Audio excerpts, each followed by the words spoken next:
we have together here at Central as a part of this Awaken series that we have. Thank you so much for Joe and the time that he's so graciously given to us. Thank you so much for your son and the sacrifice he so graciously gave to us. Please allow this message to be encouraging, uplifting, and insightful for all of us. Please bless Joe and allow us to continue to worship you. It's in your son's name we pray. Amen. I am, once again, very pleased to introduce a speaker to you today. We have Mr. Joe Wells.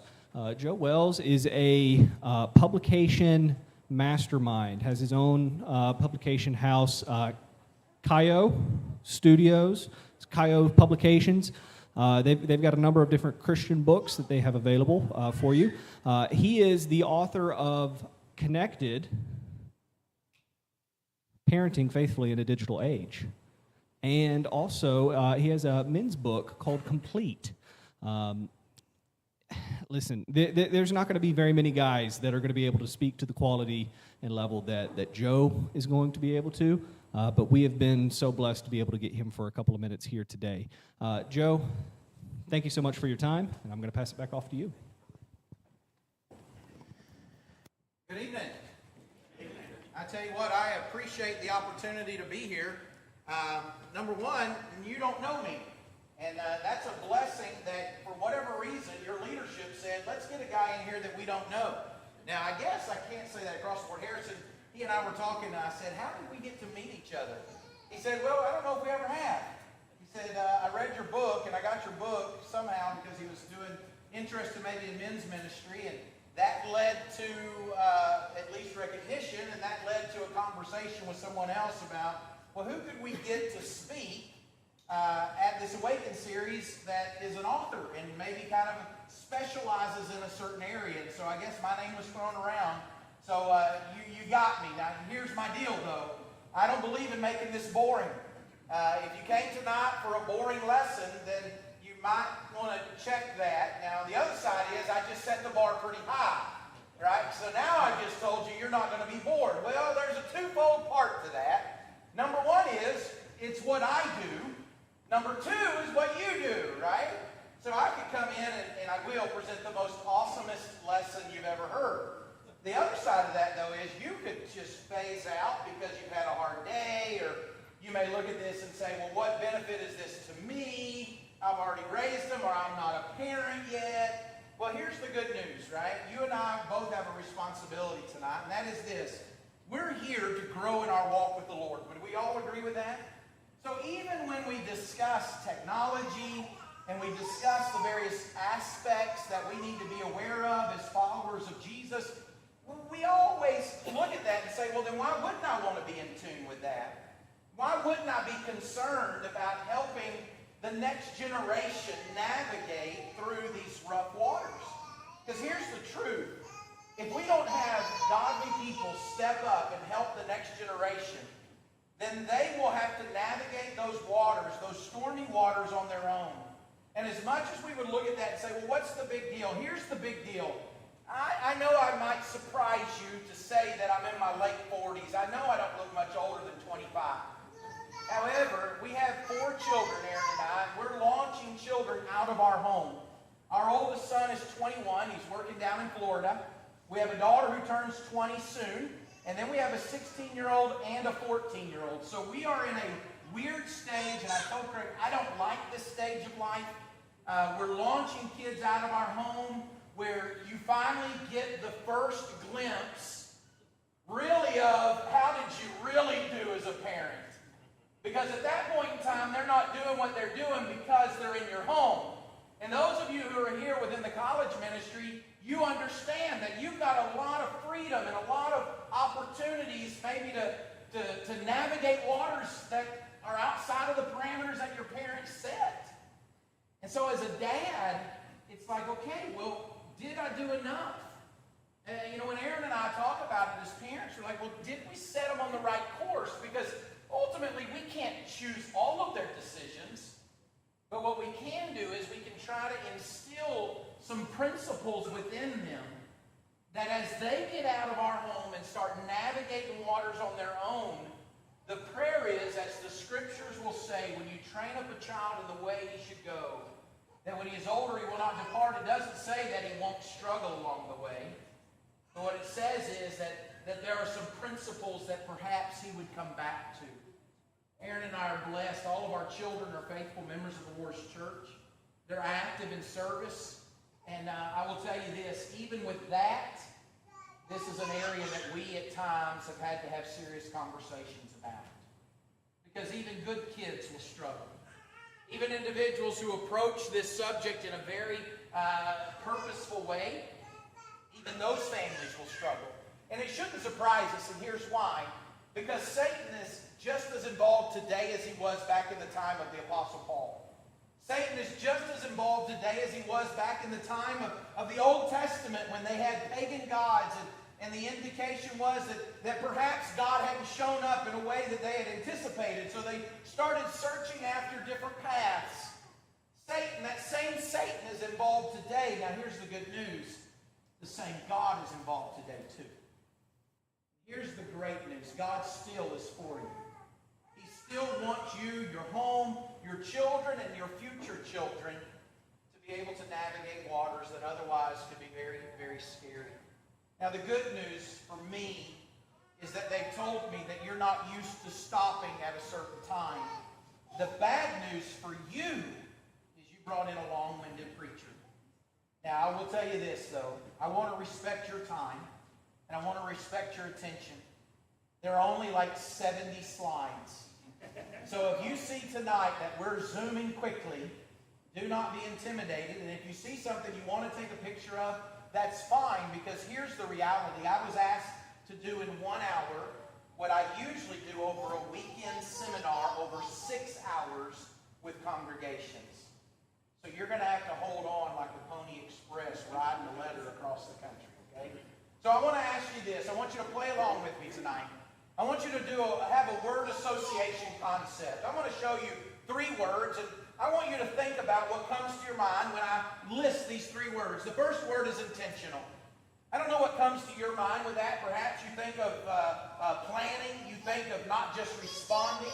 But whatever comes to your mind, I want you to hold on to that, because the second word is deliberate. What comes to your mind when I put that word up, deliberate?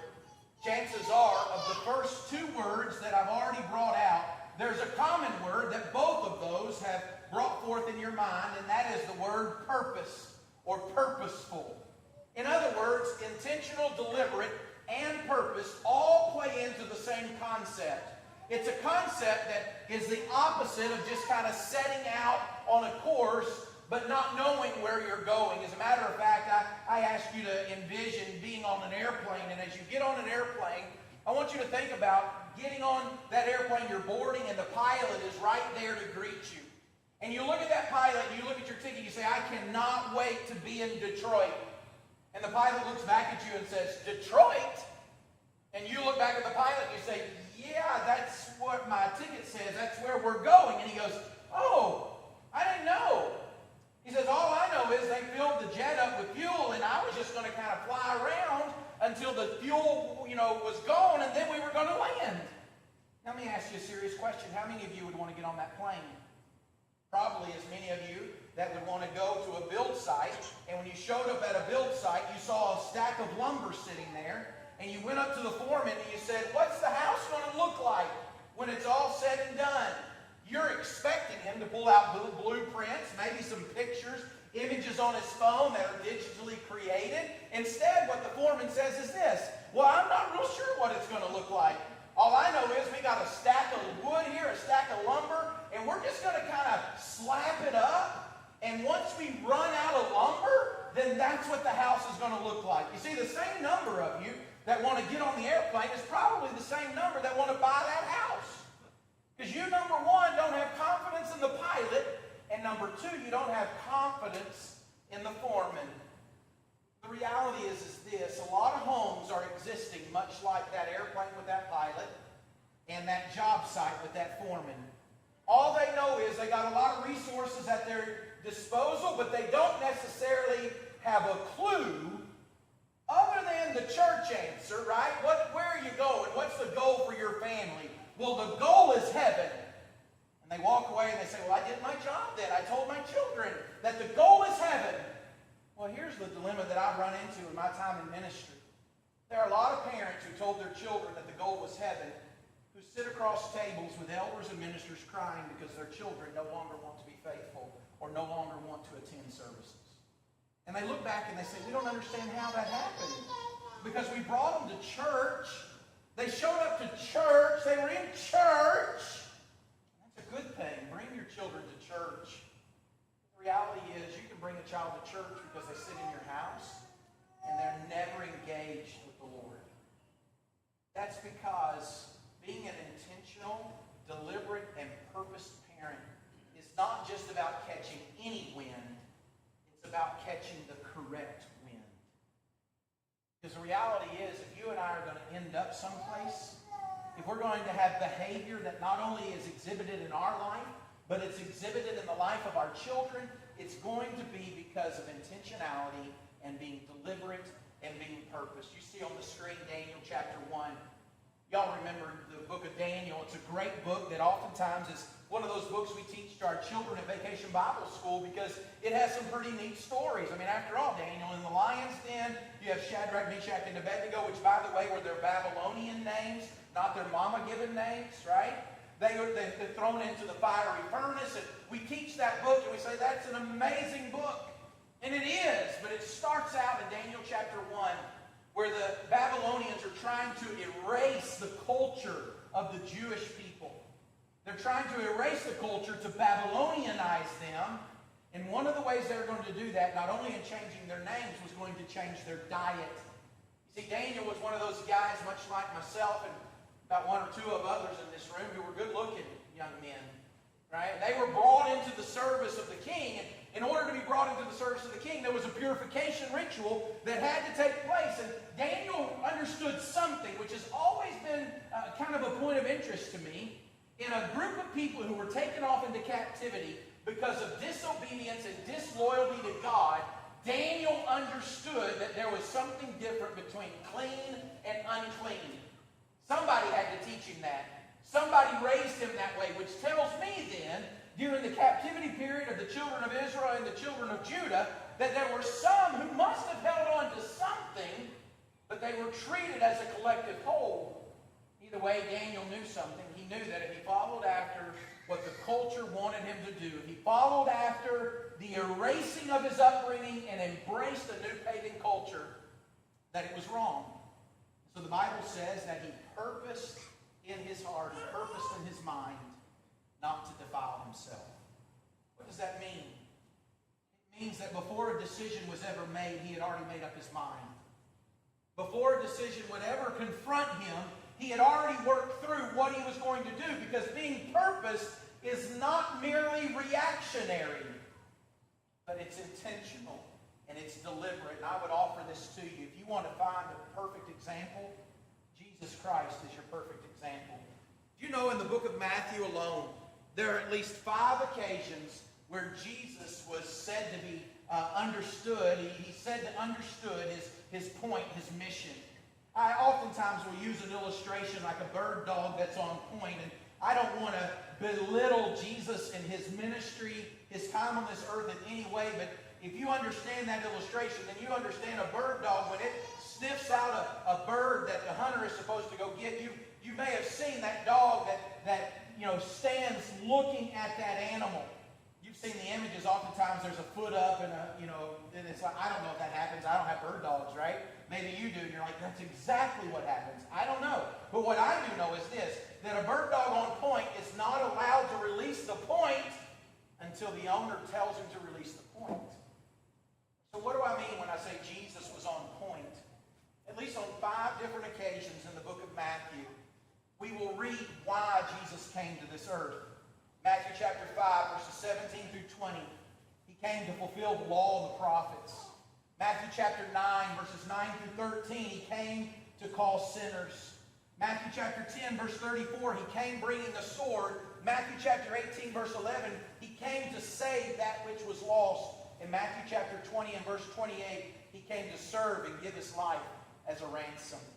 The book of John will record multiple times that he didn't come to do his own will. He didn't come to speak his own words, but he came to do the will and to speak the words of the Father. And when you think about that, Jesus' life on this earth was around 33 years. His ministry was around 3. That's what we estimate. Most of that was the first 18 months of his ministry, rather, was spent on his own. It's believed the last 18 months, or year and a half, was with his apostles. But in all of that, no matter what he encountered, it is apparent that the book of Matthew wanted you and I to know that he stayed on point. And the only way that he could do that is because he was intentional, he was deliberate, and he was purposed. And he didn't let go of his purpose. As individuals who want to help the next generation, I would offer this to you. We need a generational wake-up call. We need a wake-up call to this, that it's time for parents and grandparents, it's time for future parents to commit to, but it's time for parents and grandparents to engage when it comes to helping shepherd our young people in this time of digital technology. And here's why. Proverbs chapter 4, verse 23 reminds us, as it says, to watch over your heart diligently, for from your heart flows the spring of life. Another translation will say, guard your hearts, for from your hearts flow the springs of life. When you think about what's the most important thing in your home, if there were a fire, I don't know what you would grab. Some people would grab pictures. Some people would grab computers. Some people would grab guns, depends on what part of the country you're in, right? Some people might grab a historical memoir, or maybe something their grandpa passed down to them. And the reason you would go grab that, if that's the only thing you could grab as your house is on fire, you would grab what's important to you. You see, I've learned something in life, and that's this. There's something more important than stuff. And I would propose to you tonight, that is the hearts of the people who live in your family. Live in your home. See, the reality is, if the heart is not guarded, the life will reflect that. If you don't like what behavior is being exhibited in your life, I would offer to you, you don't have a behavior problem, you have a heart problem. Because the scriptures say that what's going to come out of that is going to stem from some place. It's going to be rooted in something. And that's a measurement of how am I doing? How do I like the way that I'm walking with God right now? Well, I go to church, I feel like I sing those songs really well, and I mean what I say, but my question is, but how are you living out? Because I would offer to you that the heart is the source of what flows to the outside. So if I don't like what I'm seeing on the outside, the problem is not just merely fixing the outside, the problem is what's going on the inside. And that's why I say that tonight, if you get nothing else from this lesson, it should be this. How are we going to parent faithfully in the digital age is that we don't merely need to target the behavior of children, we need to target the hearts of children. You know, as a minister, I've been invited to do a lot of things, and some of those are very easy, some of those are very difficult. I've been in the room when people have passed away before. You know, preachers get called to the hospital when people are dying. It's a comfort, supposed to be, but here's the deal. They can teach you everything they want to teach you in schools of preaching or even at Pre-Hardeman.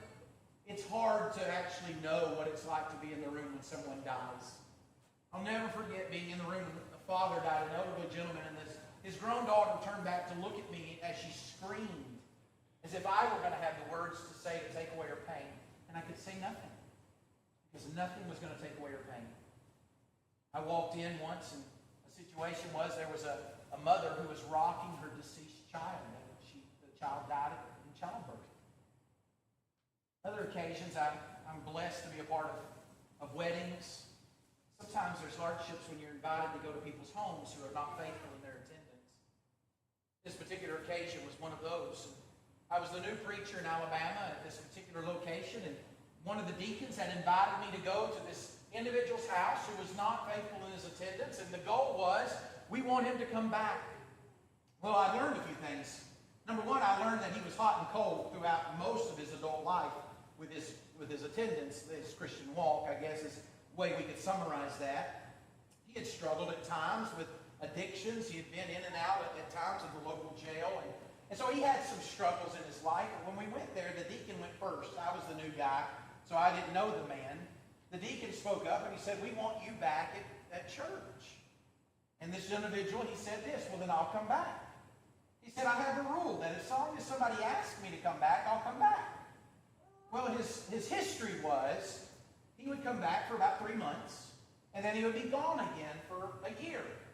And then people would start saying, you know, we really need to go visit him. And so we would go visit him again, and he would come back for about 2 months, and then he would be gone for a year. And the deal was, he had gotten really good about being a church attender for about 2 to 3 months out of his life. But when it became mundane, he was no longer interested, or his struggles came about. So when it came time for me to talk, I looked at this man. Mind you, I did not know him, which was a benefit, but I said this: I'm not going to ask you to come back to church. Can you imagine the preacher saying that to the guy? I said, I'm going to ask you to re-engage as a disciple of Jesus Christ. Because those are two totally different statements. His problem wasn't church attendance. His problem was his relationship with Jesus. And here's why I show you a picture of his heart. Because if you don't reach the heart of your children, you will spend the rest of your life worried about their relationship with Jesus. But if you reach the heart of that child, then you won't have to worry how they're doing in their walk. Most of the parents that I talk to, whose children are 40, 50 years old, the parent is 60, 70 years old, in tears they come to me and they say, I wasn't a very good parent. I wasn't a good father. I say, what do you mean? I wasn't the example. I didn't attend. The reality is, what they're really saying is, why would my son ever want the God in his adulthood that I didn't show him I wanted in my adulthood? The reason I show you this heart is because as we deal with technology, you've got to know something. The hearts of your children are like the football that's on the field and there's a fumble. Remember when you ever grew up playing that? We grew up playing. I'm a big guy. I played football for a bit. Had a brother who played professionally. We grew up playing football. When the ball was on the ground, it was an understood thing. Everybody yelled, ball, ball, ball, ball, ball, and everybody went for the ball. Because the ball was the most important thing. Guess what? The hearts of your children, the hearts of your spouse, the most important thing in your home. Why do I show you this then? I show you this because by design, those same children that you want to guard their heart, they were created for connection. When you think about even in Genesis chapter 2, verse 18, where the Bible says God, they're looking down upon man, said it's not good for man to be alone. He would set out to make a helpmate suitable for him by taking a bone from the side of man, crafting that bone into woman, and presenting woman to man. You see, this idea of man needing connection with other people was not just a modern concept. As a matter of fact, if a dog could do, then why didn't God just say, hey, Adam, there's a canine over there. Go off and have a good time with your best friend. You see, because God didn't make that connection to be in lieu of or to be replacing the connection with other people. We've always wanted to connect, and your children want to connect. And the reality is, by design, you and I are meant to connect. Why do you think the church is so significant? The church is so significant because of connection. Why do people fall away? Because of no connection. Why is it that after 6 months, a new visitor to a congregation walks right out the same door they walked in? It's because they haven't connected. It really is that vital to our nature that we feel connected. And when that connection occurs, some pretty cool things can happen. Now, that being by our design, you've got to understand, that didn't just start today. We wanted to be connected all along. And in the past, we found just different means to be connected. Maybe it was a telegram. Maybe it was a handwritten letter. Maybe it was the town square where people would gather to be told the news. You see, nowadays, though, the mediums have changed. The need for connection hasn't changed. Just the mediums. And so as we look at digital technology, we've got to start saying this. Look, it's not all bad. We shouldn't just throw up our hands and say, all technology is bad. After all, that would be pretty hypocritical considering that we're videoing this and we're using a PowerPoint. That's all in technology. Technology is not in and of itself evil. However, does that mean that it doesn't have any obstacles and present any dilemmas that we need to be aware of? Oh, it does. What I need you to understand is this.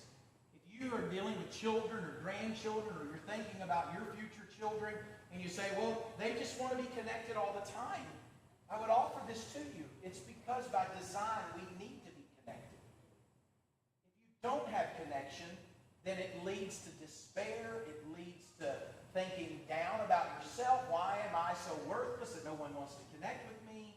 It leads to negativity. And the reality is, true connection is a blessing. That's from God.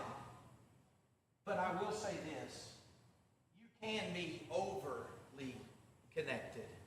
And in being overly connected, I would offer to you that it's not always a positive. Remember, I told you that you're going to have to kind of take some pictures along the way because I don't have time in 1 hour to do what I do in 6. Well, you're already in the second hour, just so you know. The reality is we're very connected. And young people, even as early as 4, 3, 2, they spend quite a bit of time on a regular basis tapped into technology. As you can see there, their use of the phone, their use of the TV, their use of the online video viewing, all of that varies with age, but what happens is, about the age of 5, it becomes more independent. Now what that means is, moms and dads who are raising children, who are probably by that time of school age, they get tired after they work with that child to pack their lunch. They get tired working with that child to get them off to school, or maybe doing the homework, whatever it is, mom and dad just need to sit down for a moment. And what happens is technology usually fills the vacuum. Technology steps in, and you probably have seen it. A mother is shopping at a department store or a grocery store, and the child is fidgety or needing something, and one of the first things that she does is she reaches out and hands that child technology. Now, are there some benefits to that? We'll get into that here in a moment. But I need you to hear this. There may not be as many benefits to it as maybe we would like to think, but there are some benefits. When it comes to those 9 to 12 years of age, you understand, and I do, that as they become more independent, their technology uses will become more independent. Now, here's what's interesting to me is not independent usage of technology, it's ownership of technology. Even in those children ages 0 to 8 and children ages 9 to 12, a good portion of them own technology. Now, here's what I know about children under the age of 12 and what I know about my life. I didn't have $1,000 to buy a phone at the age of 8. I didn't have even $500 to buy a knockoff phone at the age of 12. So how are these children coming into ownership of devices? And oftentimes it's hand-me-downs, right? That's usually what happens. A mom or dad gets a new phone, and so therefore the children get the old phone. And look, that's going to happen as technology is a part of our life, and as needs maybe arise for the old devices. You've got a couple options: trade it in, sell it, or hand it down. Sometimes grandmas and grandpas buy these things for the children. They'll buy a tablet. They'll buy maybe some type of video game concept. And is that wrong in and of itself? No. But what it is interesting of what we're handing our children when we do that. Teenagers are usually the ones that when you think of technology, you think of how much they use it. And of course, all of these statistics, it really is like studying culture in a manner of picking up a handful of water from a river that's flowing. By the time you study that handful of water and you say, hey, I figured out what's in this water, well, where you got it from is already flown by.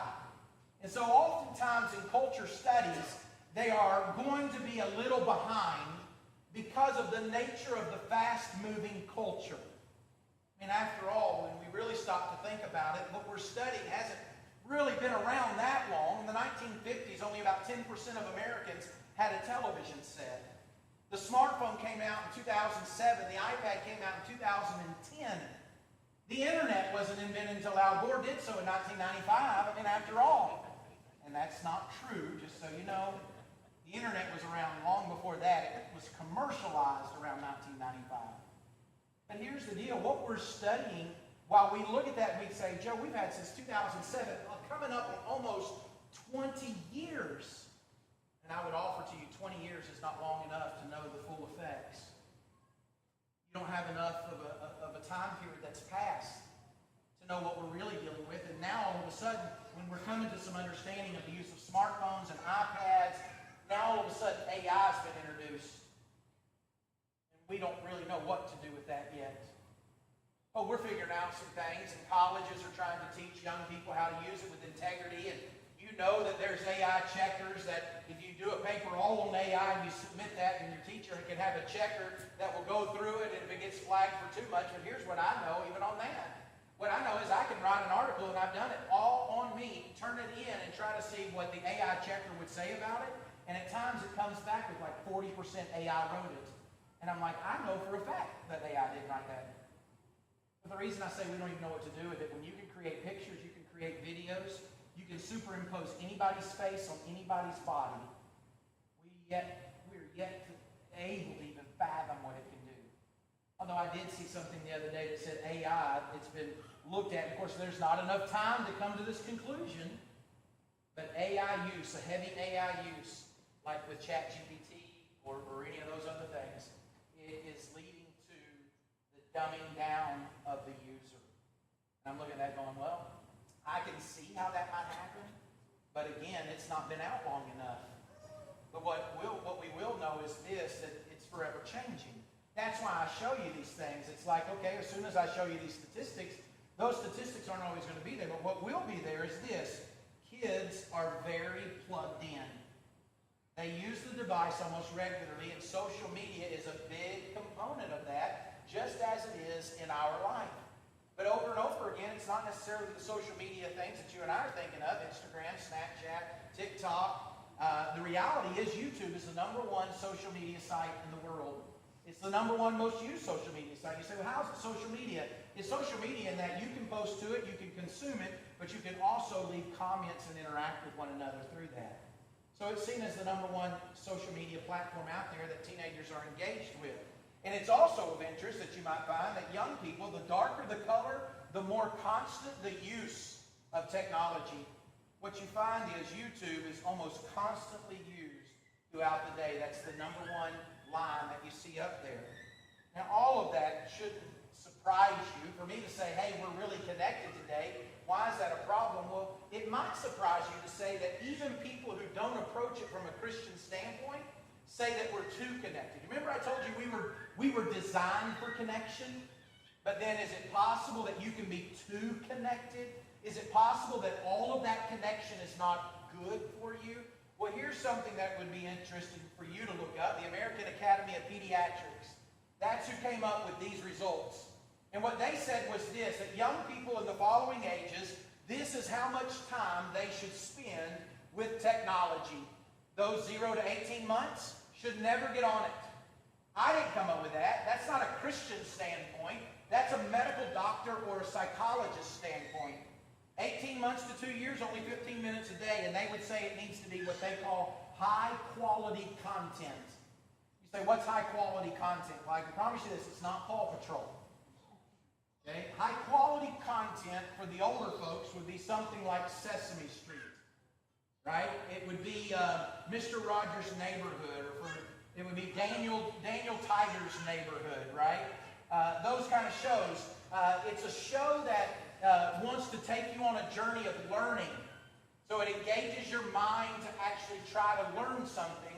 It also wants you to get up physically. So like Blue's Clues would fall into this category, as it wants you to go on a journey with them, right? To discover things, to learn things. But what would not be on here are things like Power Rangers. Now, here's the deal. I grew up, when you got home from school, you turned on the TV and there were cartoons. I grew up in a time period on Saturday morning, you got your bowl of cereal and you plopped down in front of the television set, which was a big square that took up space on the floor. Now, you say, well, Joe, then you're okay. How do you know I'm okay? What you don't know, right? I got a few things wrong. You know. No, the idea is this. It's not if I violate this and my children are going to die.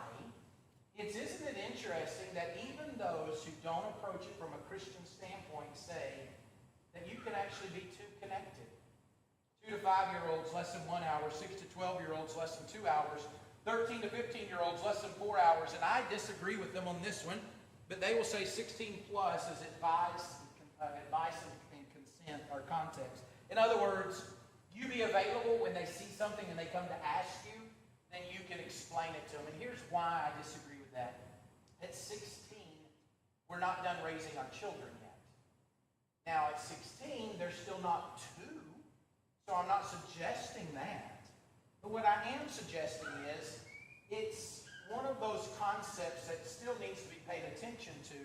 What's going on in the life of a 16-year-old? What's going on with the hormones of a 16-year-old? What's going on with the brain development of a 16-year-old? And are we willing to just kind of drop it and say, you're 16, now just have whatever you want, and if you have any questions, I'm here. You see, I disagree with that. I don't believe that the Bible says, when your child reaches the age of 16, you are done being a parent. I don't agree with that, and part of that is what I'm going to show you in this. And that is this, that when you really get into the consequences of being connected so much, what you and I find out is that there's 3 major categories that cause concern. One of those is the impact in the brain. You see, sometimes, and we talked about this earlier on the podcast, technology is not all about what you watch. Technology is also about how much you watch. Technology is also about how much you scroll and what happens in the brain as you turn to devices to zone out, to feel better, to be connected. Is there anything going on there? And there is. One of those is this idea of the brain development. And the reason it's so significant is, and I'm sure you probably have heard this after talking with Craig some, the impact of the developing brain and the reality that the prefrontal cortex, they're saying now, doesn't develop until around the age of 25. Fully developed. Now here's the deal. Are you telling me then if I'm under 25 that my brain's not all there? No, I'm not telling you that. Because everybody here is a genius. Your brains are all there, okay? What I'm offering to you is what the studies say. And the studies are saying that the prefrontal cortex is not fully developed yet until around the age of 25. And you would say, well, what's the big deal about the prefrontal cortex? The prefrontal cortex is where the inhibition concepts come into play. It's where the idea is, I know I'm driving through a neighborhood and it says 35 is the speed limit, but it would sure be cool for me to go through this neighborhood at 65 and rev it up so that my pipes on this truck can really tell everybody how much of a redneck I am. You understand? It would be the idea of, hey, you know what? It's 10:30 at night. Maybe I should not turn the radio all the way up in the apartment complex. Why? Because it's 10:30 at night, and other people may need to sleep because they may have to get up to work at 6. You say, Joe, nobody does that. Oh, I know we don't. But is it possible that a teenager might not stop and think of the world as it is outside of themselves? Is it possible for a teenager maybe to look and say, you know, if I do this, I run the risk of X, Y, Z happening? And I'm telling you, the studies are saying there's a reason that when teenagers do what we would say are dumb things, and you look at them and you say, what were you thinking? And they say, I don't know. They're telling you the truth. Because they're not thinking the way that you would think as an adult. Now that plays into this because the amount of time that is spent on the technology, scientists are saying, and psychologists are saying, it plays into the reward center. It plays into the development or the delay of the prefrontal cortex and to the behaviors that stem from an action while that inhibitory factor is not there. Specifically, they say it plays with executive function. And I don't want to bore you, but that deals with cognitive flexibility, working memory, and inhibition control. In other words, can I consider alternative perspectives? Do I retain and use information? And can I resist impulsive behavior? All of those things happen in the prefrontal cortex. And what they're seeing is that the amount of technology plays into that aspect of the brain. Second is this idea of relationships. When you think of relationships, you know, I don't know how many of you have friends on social media. I don't know how many friends I have on social media. It's over 5,000 friends. But how many friends do I have? Not 5,000. And you and I would look at that and you'd say, Joe, we know the difference. Okay, well, the studies are saying this amongst teenagers. especially when it comes to like video game usage or things like that. They can go to school with one another, not interact with each other at all in person, and go on technology and be buddy-buddy. They can interact more easily at times with people they've never met in person, but they play video games with, than they can interact with people that they actually have to sit and talk to across a table. I've heard youth ministers tell me that they'll take a church van with teenagers in it to a certain location. Instead of the teenagers talking to one another in the front of the bus to the back of the front of the van to the back of the van, they're texting each other and playing games with each other. And you look at that and you say, well, Joe, what's the problem? The problem is relationships in real life are not always lived out that way. And we're losing relational characteristics and skill sets the more that we're developing relationships solely online. In other words, when a husband and a wife sit down together, they can't just pull out their phone. Well, I guess they could. Can you imagine this? Husband and a wife sit down and say, they text each other, we need to talk. And so they both sit in the living room. And the wife says, I can't believe you said that. And the husband, without looking up, goes, what did I say? And she says, oh, you know what you said, and the fact that I have to tell you hurts even more.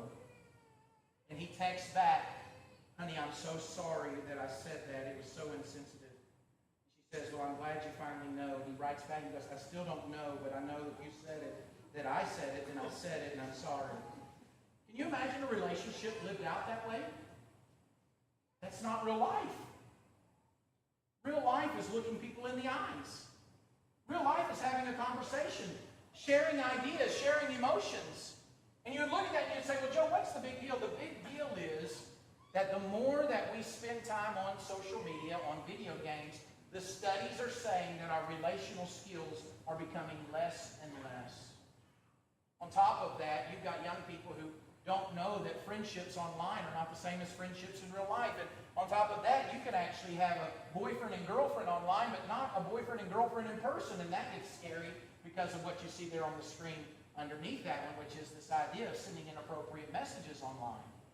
After all, if I never have to see you, what difference does it make if I send a sexually suggested message or sexually suggested picture? Is it really that big a deal? And you as an adult would say, yes, it's a big deal.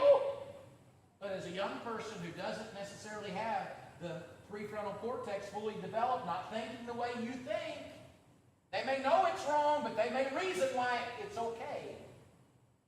Reality is relationships are an issue of being connected. Number 3 is the issue of health. The reality is a sedentary life leads to a sedimentary health result.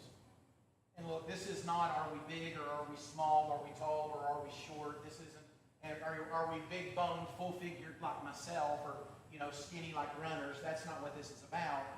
What this is about is as we sit and as we don't move, and you look at that and you say, well, why does that matter? You're thinking about it from an adult standpoint. You're thinking about it purely from my cardio, from my skeletal, from my joints, but I want you to think about it from something else. And there's a book that has been written, it's really kind of the most modern thing, called The Anxious Generation, that deals with this concept. And it talks about the benefit of a young person going outside without anyone telling them what to do and them having to come up with something to do. It teaches creativity. The idea of picking up a stick and pretending that it's a sword, or picking up, a rock and a stick and playing a game of baseball. And you look at that and you say, well, it's just kids playing. Well, what we do know in child psychology and adolescent child development is that as kids play, they develop social skills and they develop confidence within themselves. There's value to a child going and climbing a tree, not just because it's a tree, but because they need to get outside and learn in those ways. So is there a physical aspect? Yes. But is there a mental aspect, a developmental aspect? Yes.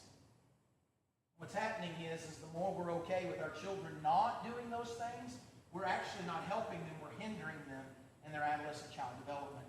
On top of that, you can see the last one, and I just don't have time to deal with that one in a big way, but cyberbullying is a big deal. We talked about it on the podcast. Bullying has been around for a while, but when bullying was there with us as adults, you could turn it off. You went to bed, it was a one-time and done thing. Oh, they may laugh about it, but you know what? Unless somebody snapped a Polaroid, they're not going to show it around school. The The thing about technology is your bad moments never leave.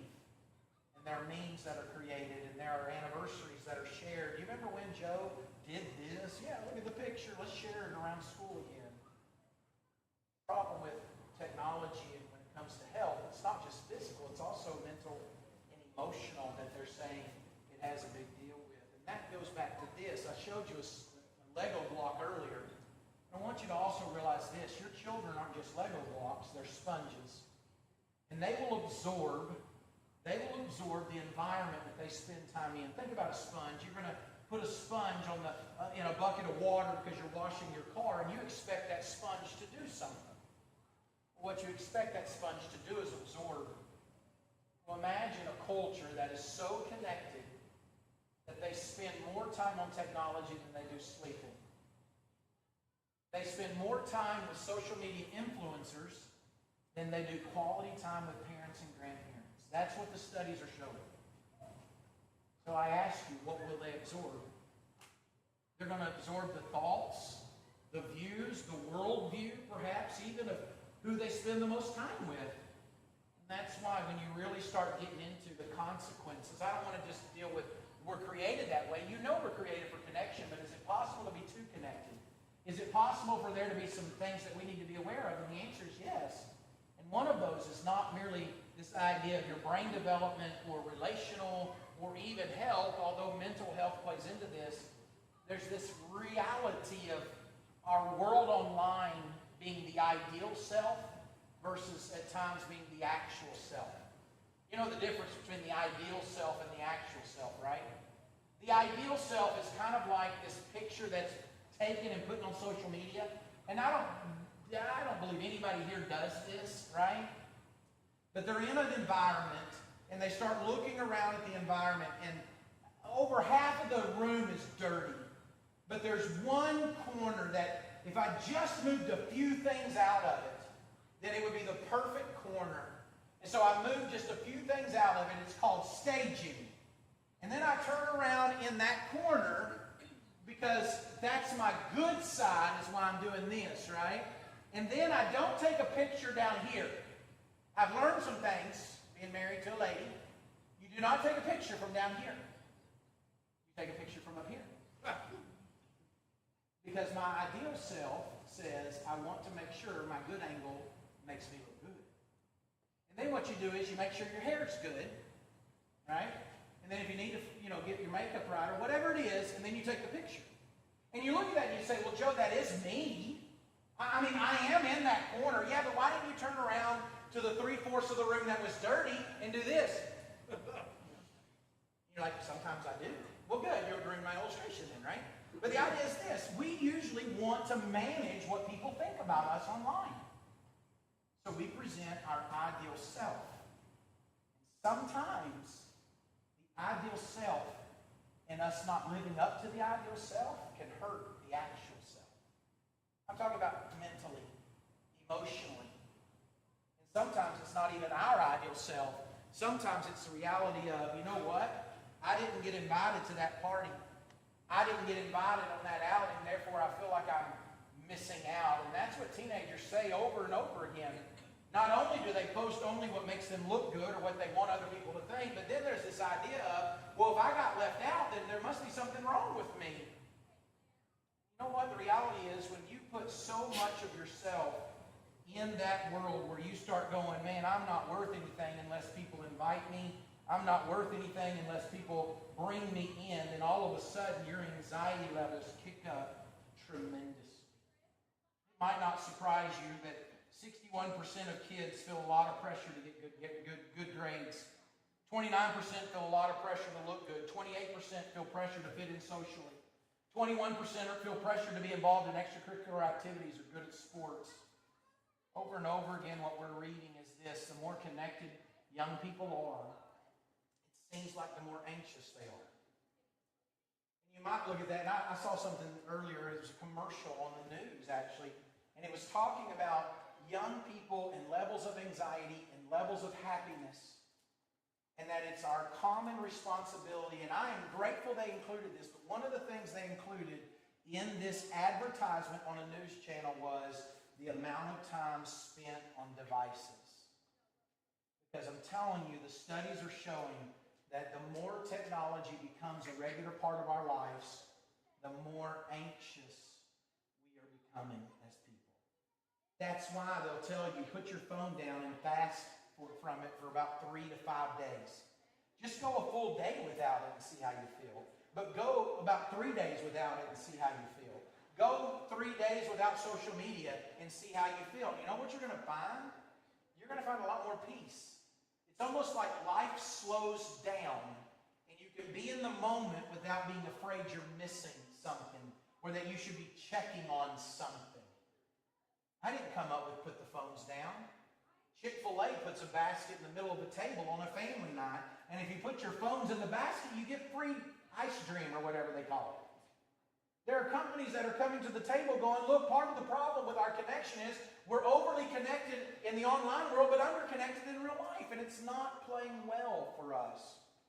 So signs of an emotional anxiety issue are they don't get excited very much. They're unhappy. They may seem depressed, seem agitated, anxious, aloof, and irritable. Physical signs are tired or fatigued, headaches, constipation, nausea. Bet you didn't think you were going to hear that word tonight at church. Palpitations, loss of appetite, behavioral changes, fidgety and display nervous habits like nail biting, restless pacing, moving around constantly, and so on. Cognitive symptoms. Stress in teens can impact their cognitive abilities like memory. You may think that your teen is neglecting his chores or being careless, but for all you know, he may have been stressed and forgot about it. Now look, I didn't come up with those. If you were to go sit down with the counselor and say, hey, am I an anxious person? They're going to go through this list and say, well, are you exhibiting any signs of anxiety? Now, I need to say this. I've done this long enough to know there may be some people here who have been diagnosed with anxiety. And maybe you take medicine to help with that. I'm not suggesting that if you only got rid of your phones, you'd get rid of your anxiety. There are times that the chemicals within our brains, they need help. They do. And so I'm not here to slam that. Please understand, I'm very sensitive to that. But what I do want you to know is this, that there are a lot of studies that are showing that if we only changed some of our technology behaviors, that it might change some of our other behaviors. So I offer to you then, when it comes to your children, is there a benefit for them being so connected, or would there be a benefit maybe for some guardrails to be up to limit the amount of time that they spend with technology? I would offer that the latter would be true. On top of all of that, and I don't know if I have time to go into all of this, there are studies out that will reveal that on top of the internal issues and the relational issues, that there are real serious issues online that a lot of parents and grandparents are not aware of, and that's this. Not everybody on the internet is who they say they are, and not everybody has your child's best interest in mind. And most of the time, parents don't even know this is happening because it's happening in gaming sites that the parents are not on. What am I talking about? I'm talking about child predators. The reality is, study after study is showing that there are numerous child predators that are out there, but it's also showing that online predator stats reveal that 20% of kids have been sexually solicited online. That's 1 out of 5, folks. 75% of them didn't tell a parent, and as much as 90% of parents will never know such inappropriate content had happened. Number one way that it occurs is someone who's claiming to be a 14-year-old girl talking to a 14-year-old girl online. They'll start talking about things that 14-year-old girls wouldn't necessarily be guarded about if they were talking with other 14-year-old girls. But it stems into this talk about sexuality, or maybe there is this grooming that occurs, and grooming would be kind of getting the kid to lower their guard so they're not as worried about it, right? So what happens is that it starts off with conversation. That's what it is when it comes to what they do. Unwanted sexual questions, unwanted sexual talk, unwanted sexual requests when it comes to acts. But in all, what a child predator wants, most of them don't want to meet up with your child. They want something from your child that will go over the digital avenue. They want pictures, they want communication that's of a sexual nature, and sometimes it's used to actually blackmail young people. I have a slide that I use when I'm dealing with this on its own in the seminar set, and I show some case reports. Part of what I do as a culture watcher is I read court cases. And I read that as it pertains to the subject that I'm speaking on. In one of those court cases, it dealt with a particular case of a child predator to a 14-year-old girl. The child predator, a grown man, online, posed as another teenage girl. And in the course of that relationship online, the girl sent to the man posing as a girl pictures. I don't know what it was. You know, it could have been anything. It could have been, hey, I got this new undergarment. Oh, that's cute. Let me see it. You know, things like that. But the idea was, eventually it came out where that man told the girl, I've got you. I'm not who you think I am. And you're going to do exactly what I say, or else I'm going to send your pictures to everybody in the school. She said, what do I have to do? And he said, well, it involved nudes. That's the only time her parents found out what was going on, when it was at that point. And you look at that and you say, well, why didn't the parents know ahead of time? I don't know. There's so many questions that come to my mind. Because I can tell you this, in raising our children, we were very guarded with our family. We were very guarded because I've read the statistics. I know what's out there. And so I'm looking at that going, I don't want my children to be a statistic. But I also know this, some parents, they don't think to look at what messaging apps their children are messaging other people through, or checking the game chat portion, or looking at their phone at all. It's almost been posed as you're infringing on their privacy. You'll lose their trust. It'll be micromanaging. And here's what I need you to understand. You don't start raising a teenager when they become a teenager. You start raising a teenager when they're born. When they are born, you start setting precedents. When that child is born, you start building a rapport. You start building a rapport, and you're consistent in that. And here's what's going to happen. What's going to happen is when you, as they age, they come to a point in time where they encounter a situation, you say, well, what have we always said, son? What have we always said, daughter? And you know what's going to happen is you're not introducing new concepts then. But you've also not just given rules without a relationship. You might have heard that before. If not, I bet you will soon. Rules without relationship lead to rebellion.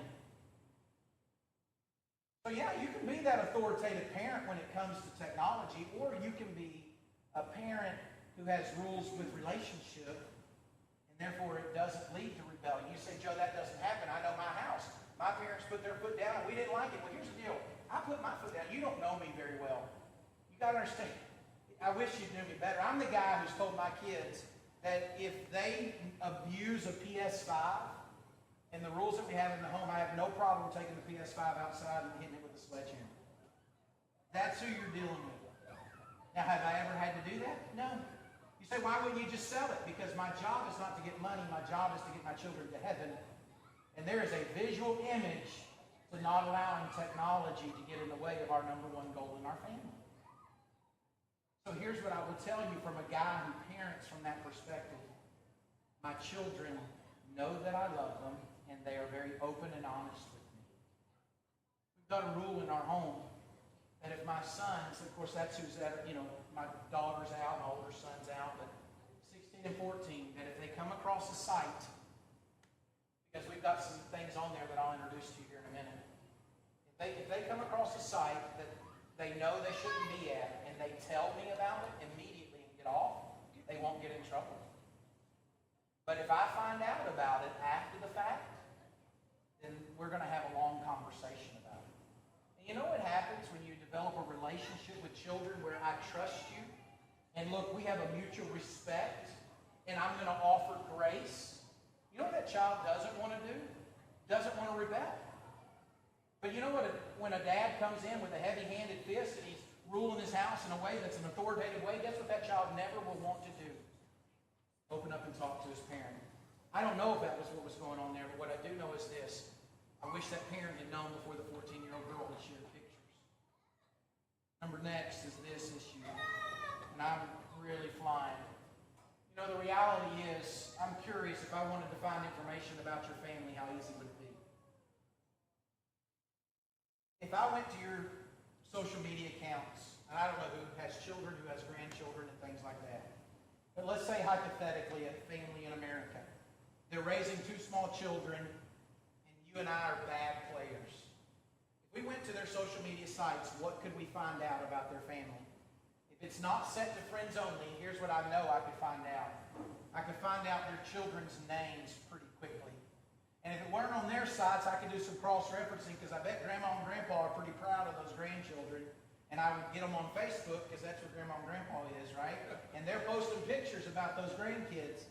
Chances are there's a balloon in the background with a birthday celebration. I could probably get their birthday down to within a day or two. And if they're in a school, they probably around Christmas time have a performance. Or at the end of the school year, they have a performance, and somebody's going to take a video or take pictures of that child at that school with reference to their grade. They probably post about extracurricular activities, may even post about where they attend worship service. So let me ask you a question. If I were a bad player, how much could I know about your family? Most parents and grandparents don't think twice about what they post about their children online. But most children do not give consent for their parents to post anything about them online. So if I were a bad player who wanted to hurt your kid, I'd know their name, their birthday, where they go to school. I could cross-reference with the school website to find out when they get off of school. If they're in an extracurricular activity, I could go to that event and see if you drop them off, if you stay or you don't stay. And I could find out a lot of information that if I wanted to do bad things, you gave me everything I need to do bad things. And why do I say that? This is not the part of the lesson that gets guilt-tripped. This is part of the lesson that says this: set your social media sites to private. You need to do that because not everybody online has pure motives when it comes to your kids.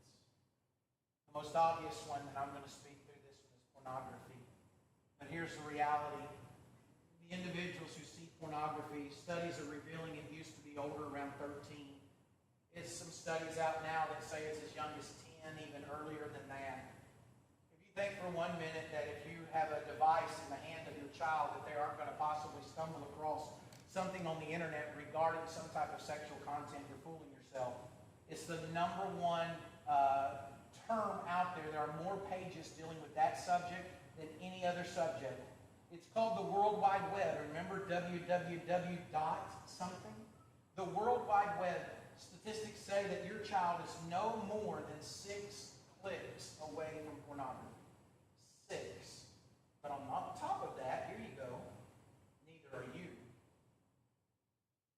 The entire last season of the Hey Joe Show, our podcast that we do, I interviewed members of the Lord's Church who struggled with pornography.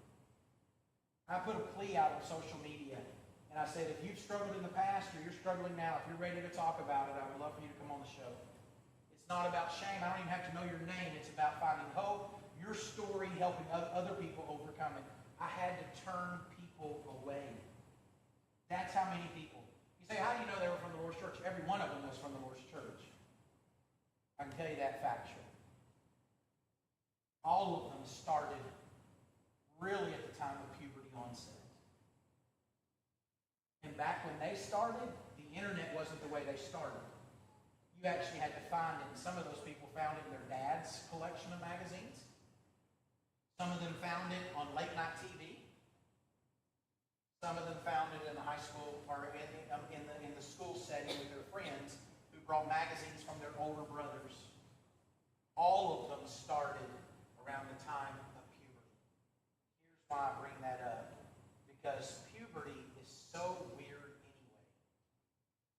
I usually say that's when Dr. Evil Pituitary Gland kicks in and starts sending signals to areas of the body that person, for the first time in their life, they're going, I don't know what it is, but I like it, except I don't know why I'm growing hair, and why are my feet that big, and why do I stink, right? Parents are usually saying, hey, you need to use deodorant, and all that stuff's natural and normal. But here's where we're hurting, is if we're not talking to them about these changes. Because I promise you this, if you're not talking to them about these changes, there are plenty of people online who will give them recommendations. And as they organizations, as they give them information, leads to struggle. I'll never forget a father, and I think she was 13 at the time. He wanted me to have lunch with him. Just the nature of what I research and what I do. His daughter thought she was struggling with her gender identity. I've known her since she was a little bitty girl. We had lunch. Come to find out, you know why she started struggling with her gender identity? Number one, she was kind of an outcast in school, just a little bit different. But the people in the LGBTQ community within our school, usually they're very accepting people. And those individuals who may not be accepted as much as they want to be in mainstream, they find acceptance in this other community. At least until you decide that you don't want to be in the community anymore, and then it gets very ugly. There are plenty of books and research out on that one too. But she was concerned that she was struggling with her, I say he was really concerned about she was struggling with her gender identity. You know where she first had that idea? Not only in the acceptance, she went online and she took a quiz. And the quiz told her that she probably was struggling with that. Here's what parents and grandparents, most people don't know. Quizzes online, they are not neutral. The companies behind the quizzes are not neutral. Nothing you see online is neutral. Everything is agenda-driven. You say, what about your website, Joe? It's agenda-driven. I want you to buy the books, or I want you to walk more closely with the Lord, and I pray that my books will help you. There's nothing neutral online. So when somebody goes online to take a quiz, concerned maybe about this or about that, or searching for this or that, they're going to end up exactly where the creators of that quiz wanted them to be. That's why I go back to this subject. It's really about the heart. This whole idea of technology and parenting faithful is aiming for the heart of the child. That's why you set rules. That's why you set boundaries. That's why you teach healthy uses. That's why at times you would even say, well, Joe, shouldn't we have filters? Shouldn't we have some type of stop gaps? Well, I'm a guy who believes that you shouldn't just have one, you should have multiples. And the reason I believe that is when I look at castle concepts in the past, when individuals were guarding from enemies, they didn't just have one layer of defense. They had multiple layers of defense. And so as Satan, and according to Ephesians chapter 6, we're in a spiritual war. I believe then that as God's people, we need to be aware of that, and I believe it's best to have multiple lines of defenses. So here's where I offer these things to you, and you may already be aware of them. One of those lines of defense is what's at the router level. You can go in and change the DNS of the router. Yeah, I don't do this. I'm not that tech savvy. Some of you are. However, you can go in and change the DNS to 1.1.1.1. Yeah. And you can actually filter things out of your house at the router level.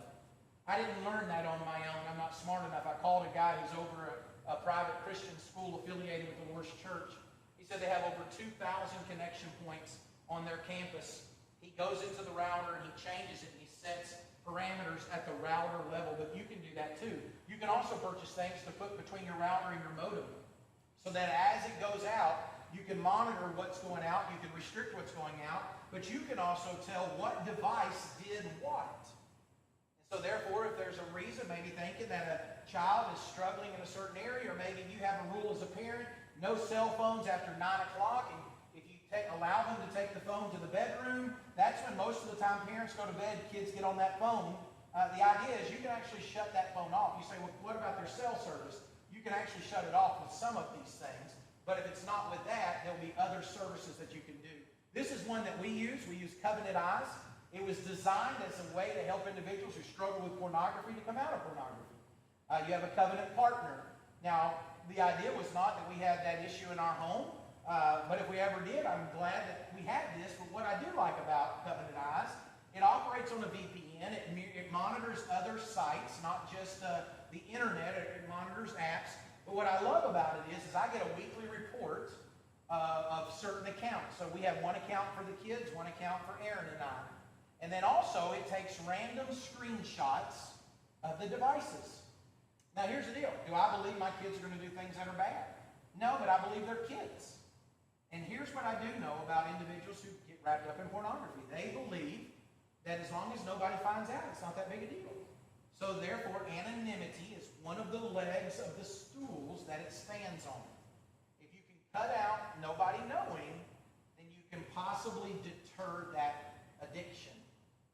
the idea is I tell my kids, look, you got to understand, it's going to take random screenshots. And it's going to send them to me. If they were thinking about maybe looking at something, there's always in the back of their mind going, is it going to take a random screenshot and send it to Dad? Maybe they don't do it. Now, I'll tell you this, as a husband, I have it on my devices too.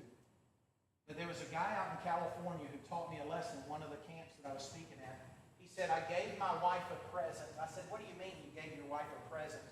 He said, I don't struggle with pornography, but I signed up for Covenant Eyes, and I made my wife my covenant partner because I never wanted her to have to worry if I struggled with pornography. Covenant Eyes is really a good tool. It will even alert your covenant partner if you disable it. So an individual who thinks, well, I'll just turn it off and bypass it. No, the covenant partner is going to know that too. It really is a good tool. That's why we use it. There are others out there that you can use, but those are the ones that we use. Also on top of that, you can have settings on your phone. Most of you know this, but if you don't, you need to know screen time on an iOS. You need to know dashboard on an Android, and you need to know family link on an Android. I can talk with you about those afterwards. On top of that, your cell service usually offers some stopgaps. I know AT&T does, and Verizon does, and you can look at that, and it's not just a monitoring. It also offers location tracking, control what individuals have access to, double check their online activities, set location alerts, and SOS. Now here's the deal. If in the culture of your home you've never set out concepts like this, your child's going to say, you don't trust me, you don't trust me, you don't trust me. Well, yeah, the reality is it's not that I don't trust you, I just believe good kids can make mistakes. And here's the deal. If we're watching each other, you're watching me, Mom's watching me, I'm watching you, Mom's watching you, we're watching Mom. Our goal as a family is to get to heaven. And we want to help each other to do that, right? Yes, I want you and Mom in heaven. You know I'm going to have to stand accountable for you, son, as far as the parenting style that I did. Not your decisions, but whether or not I was a purposed, intentional, deliberate parent. You know I'm going to have to stand accountable before God, right? Yes, I do, Dad. That's all I'm trying to do, buddy. It's not that I don't trust you. It's just I know good kids can make mistakes. And what I haven't told them, maybe I have, is because I've made my share. Sometimes, if you're not real with your kids, they're only going to see you as an authoritative individual. It's okay to say, look, I need this help, you need this help. Let's help each other get to heaven. I pray with my boys regularly, and I thank God for letting me be their daddy. I pray with my daughter, thank God for letting me be her daddy. But I also pray that I would be the daddy they need me to be. And here's what's the deal. They hear me say that. It's not only a concept they hear when I'm having to make rules. We also use VidAngel. If you've never seen VidAngel, I would highly encourage you to look into VidAngel. You can turn a TV show or a movie that's rated TV, MA, or rated R. You can turn that dude into a 30-minute clip real quick. Because you can take out immorality, you can take out immodesty, you can take out cussing, you can take out violence, you can take out blasphemy, right? And so we watch everything through VidAngel. You say, why would you do that? You're an adult. Yeah, but that doesn't mean I need to be entertained by immorality. I'm a Christian, right? I'm a Christian. Can you imagine that conversation with God? God, but you didn't understand. I'm an adult. I can watch two people sleep together who aren't married. God, you don't understand. I'm an adult. It doesn't matter how many times I hear them take your name in vain. God, you don't understand. I'm an adult. And God's going to look back and say, no, you never understood. I'm God. You treated me as if I was nothing. How did I do that? I went to church. Tell me what you did outside of the church. VidAngel's a big help with that. ClearPlay is too. We've got ClearPlay because ClearPlay will deal with the Marvel movies. Which, by the way, there's things even in there that you've got to be careful of. So I'll just throw that out your way. On top of all of that, if you go see a movie in a movie theater, do yourself a favor and look it up before you go. So pluggedin.com is one of those sites that you can go to. And if you want to go see a movie, go see the movie, but look it up first.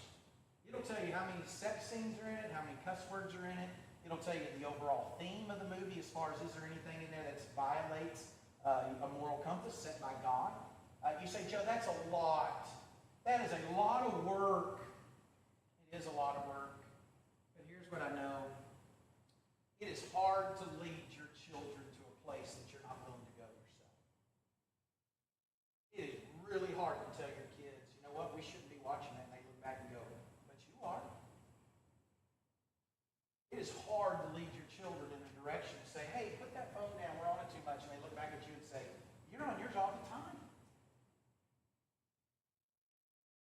why I will tell you this. No matter what you do with your filters, nothing will replace your influence and what you want. Because what you do, those kids look at that and they say, they really didn't mean what they said. Because I'm seeing what they do. So I like this concept of today. You act as a parent and speak as a parent now as you would like your children to act and speak as adults. What do you want their relationship with technology to be? And that's what yours needs to be. Because ultimately, and I'll leave you with this thought. And I get into this in the book. If you're bored enough to stay in the book that long, you can read it. Get to that last chapter. It's on digital leadership. You can't lead them to a place you're not going. But also this, every one of us are shepherds of our home. Now, young people, if you don't have a family yet, I need you to envision in the future you will. One day, those sheep, God blesses you to shepherd, they're going to be looking for where to go eat. And they're not necessarily going to know to stay away from this area because that's where the wolves come in. But when you really look at John chapter 10, I love it when he says this, truly, truly, I say to you, he who does not enter by the door into the fold of the sheep, but climbs up in some other way, he is a thief and a robber. But he who enters by the door is a shepherd of the sheep. To him the doorkeeper opens, and the sheep hear his voice, and he calls his own sheep by name and leads them out. When he puts forth all his own, he goes ahead of them, and the sheep follow him because they know his voice. A stranger they simply will not follow, but will flee from him because they do not know the voice of the strangers. Says in verse 7, I am the door of the sheep. Verse 11, I am the good shepherd. You know the thing about the good shepherd? He says, number one, they follow me. They follow me because they know my voice. My question to you is this. Right now, do your children hear your voice more than they hear the voices in the technological world? Number two, he says this, that he's going to lead them. That's a commitment. You don't push sheep. Pushing, or are you leading? You'll get into this. The good shepherd is willing to lay down his life for the sheep. The imposter won't, because he doesn't love the sheep. The good shepherd loves the sheep more than he loves his own life. Are you willing to go to the lengths that it may require for you to guard the hearts? Ladies, let me ask you a question. Are you willing to guard the heart of your spouse or your future spouse? Men, let me ask you a question. Are you willing to guard the hearts of your spouse or your future spouse? It's not just about raising children. It's about cultivating the culture in the home. Faithfulness, even in the technological age. Let's pray. Heavenly Father, Lord, we love you. Grateful that you smile down upon us. Thank you for your grace. Thank you for your mercy. Thank you for your long suffering. And Lord, tonight as we reflect upon this very serious subject and reflect upon the names and the individuals in our homes or our future homes, Lord, we pray that we would not be passive when it comes to technology, that we would be intentional. We would be intentional in reaching the hearts of our family. We would be deliberate in the direction of which we go and purposeful in the path that we want to walk with them together. Heavenly Father, please help us to be aware in our own life of what Satan could do through this, but help us also to not run away from the good that is there. We're grateful for the avenue of evangelism through technology and connecting with people across the country or even across the world through technology. Lord, help us to not look at that and dismiss the potential that we would miss if we are unaware of the dangers. And so, Lord, I pray that we would be balanced. I pray, Lord, that we would have our eyes open because the consequences are very, very dire. We love you. We thank you for tonight. Thank you for this good congregation. I pray you bless them during the course of this studies. In Jesus' name we pray. Amen. Thank you so much.